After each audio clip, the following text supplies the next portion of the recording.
Hello friends, இன்றைக்கி நம்ம சட்டுன்னு பண்ணி கொடுக்குற ஒரு ஆரோக்கியமான ஸ்நாக்ஸ் ரெசிபி தான் பண்ண போகிறோம். சக்கரவள்ளி கிழங்கு சுசியம் இந்த மாதிரி பண்ணி வச்சிட்டோன்னா ஸ்கூல் விட்டு வந்தோடனே நம்ம பசங்களுக்கு எடுத்து கொடுக்குறதுக்கு ஒரு அருமையான ஸ்வீட் ரெசிபி இது.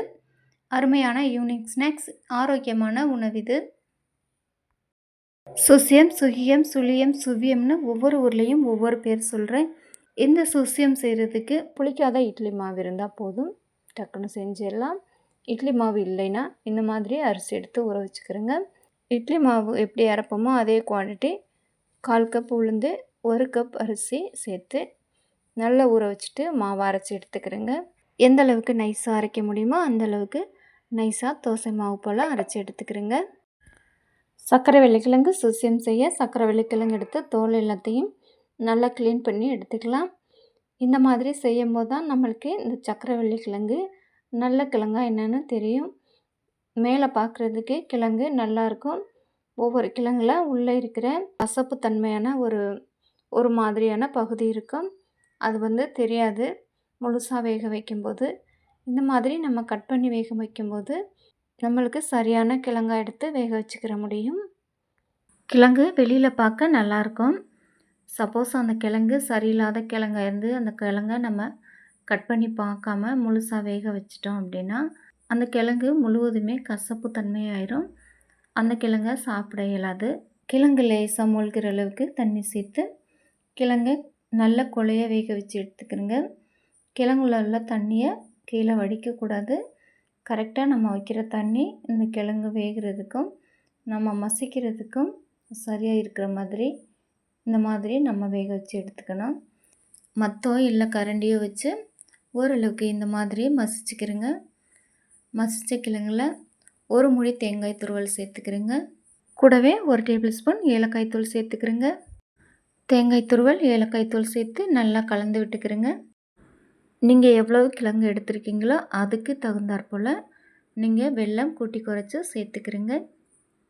2 சிட்டிகை அளவு உப்பு சேர்த்துக்கிறேங்க. சேர்த்துட்டு நல்லா கொஞ்சம் கூட கிழங்கு தனித்தனியாக இல்லாமல் ஒன்று சேர்த்து நல்லா மசித்து எடுத்துக்கிறேங்க. ஒரு மாவு போல் இது போல் நல்லா மசித்து எடுத்துக்கிறேங்க. சூடு நல்லா ஆறினதுக்கப்புறம் சின்ன சின்ன உருண்டைகளாக இந்த மாதிரி அழகாக உருட்டி எடுத்துக்கிறேங்க. எல்லா கிழங்கையும் ஒன்று போல் உருண்டைகளாக உருட்டி எடுத்துக்கிறேங்க. நம்ம எண்ணெய்க்குள்ளே போட்டு பொரிச்சு எடுக்க போகிறதுல பணியாரக்கல்ல தான் வச்சு சுட்டு எடுத்துக்க போகிறோம். அதனால் இது போல் எல்லா உருண்டைகளுமே ஒன்று போல் உருட்டி எடுத்துக்கிறேங்க. நம்ம அரைச்சி வச்ச மாவில் 4 டேபிள் ஸ்பூன் மைதா மாவு சேர்த்துக்கிறேங்க. மாவுக்கு தேவையான உப்பு சேர்த்து நல்லா மிக்ஸ் பண்ணி விட்டுக்கிறேங்க. மாவு ரொம்ப கெட்டியாக இருந்ததுன்னா கொஞ்சமாக தண்ணி சேர்த்து கலந்துக்கிறேங்க.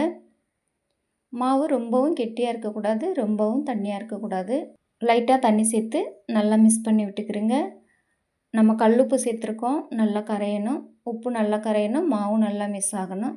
இந்த மாதிரி கலந்து வச்சுக்கிறேங்க. நம்ம இந்த சுகியத்தை எண்ணெய்க்கு உள்ளே போட்டு நம்ம இப்போ பொரிச்சு எடுக்க போகிறதில்ல, பணியாரக்கல்லை வச்சு தான் சுட்டு எடுத்துக்க போகிறோம். இப்போ பணியாரக்கல்லை நல்லா சூடு பண்ணிடலாம். நம்ம கொஞ்சம் கூட எண்ணெய் சேர்த்துக்க போகிறதில்ல. உங்களுக்கு விருப்பம்னா மட்டும் வெண்ணெய் சேர்த்து செஞ்சுக்கிறேங்க.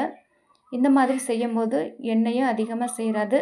எண்ணெய்க்குள்ள போட்டு பொரிச்சு எடுக்கும் போது எண்ணெய் அதிகமாக சேரும். அதனால் சாப்பிட்றதுக்கே சில பேர் யோசிப்பாங்க. இந்த மாதிரி செய்யும்போது எவ்வளோ வேணாலும் பயம் இல்லாமல் தாராளமாக சாப்பிட்லாம்.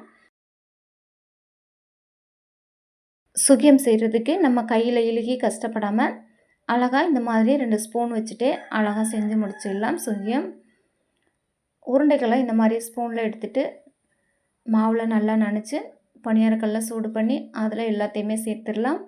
இந்த மாதிரி செய்யும்போது கொஞ்சம் கூட மாவும் வேஸ்ட் ஆகாது.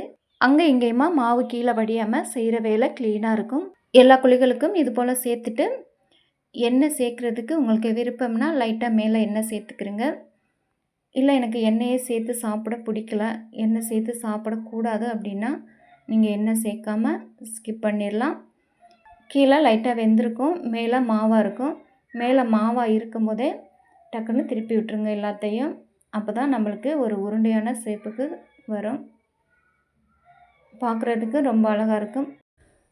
எல்லாத்தையுமே இந்த மாதிரி திருப்பி திருப்பி விட்டு நல்லா வேக வச்சு எடுத்துக்கிறேங்க. அவ்வளவுதான், சக்கரவள்ளி கிழங்கு சுசியம் தயாராகிடுச்சு. சக்கரவள்ளிக்கிழங்கு யார் வேணாலும் தாராளமாக சாப்பிட்லாம். அதுவும் இந்த மாதிரி எண்ணெய் இல்லாமல் நம்ம செய்யும்போது எல்லாருமே தாராளமாக சாப்பிட்லாம். சக்கரவள்ளிக்கிழங்கு சாப்பிட்றதுனால நிறையவே நன்மைகள் இருக்குது. எல்லா உருண்டைகளையும் நனைச்சிட்டு மாவு மீதம் இருந்ததுன்னா மாவு புளிக்க வச்சு தோசை சுட்டுக்கலாம். நம்ம எப்படி சக்கரவள்ளிக்கிழங்கு சூசியம் எண்ணெய் இல்லாமல் செஞ்சோமோ இது மாதிரியே பாசிப்பயிறு, துவரம்பருப்பு, கடலைப்பருப்பு இந்த பருப்புகளில் சுகியம் செஞ்சு இது போல் எண்ணெய் இல்லாமல் சாப்பிட விருப்பப்பட்டால் பணியாரக்கல்ல செஞ்சு சாப்பிட்டுக்கலாம். தாராளமாக பயம் இல்லாமல் சாப்பிட்லாம் எவ்வளோ வேணாலும். எளிமையான முறையில் அருமையான டேஸ்ட்டில் சட்டுன்னு பண்ணி கொடுக்குற ஒரு ஸ்வீட் இது. அருமையான ஒரு ஈவினிங் ஸ்நாக்ஸ். ஸ்கூல் விட்டு வந்த உடனே குழந்தைங்களுக்கு கொடுக்குறதுக்கு ஒரு அருமையான ஸ்வீட் இது. ஆரோக்கியமான உணவு இது. டேஸ்ட்டு ரொம்பவே அருமையாக இருக்கும். குழந்தைங்க என்ஜாய் பண்ணி சாப்பிடுவாங்க. குழந்தைங்களுக்கு ரொம்பவே பிடிக்கும். இந்த ஸ்வீட் ரெசிபி உங்களுக்கு பிடிச்சிருந்தா நீங்களும் இதே போல் செஞ்சு நம்ம குழந்தைங்களுக்கு கொடுங்க. வீடியோ பிடிச்சிருந்தா லைக் பண்ணுங்கள். சேனலை சப்ஸ்கிரைப் பண்ணாதவங்களாக இருந்தால் மறக்காமல் சேனலை சப்ஸ்கிரைப் பண்ணுங்கள். தேங்க்யூ, பாய்.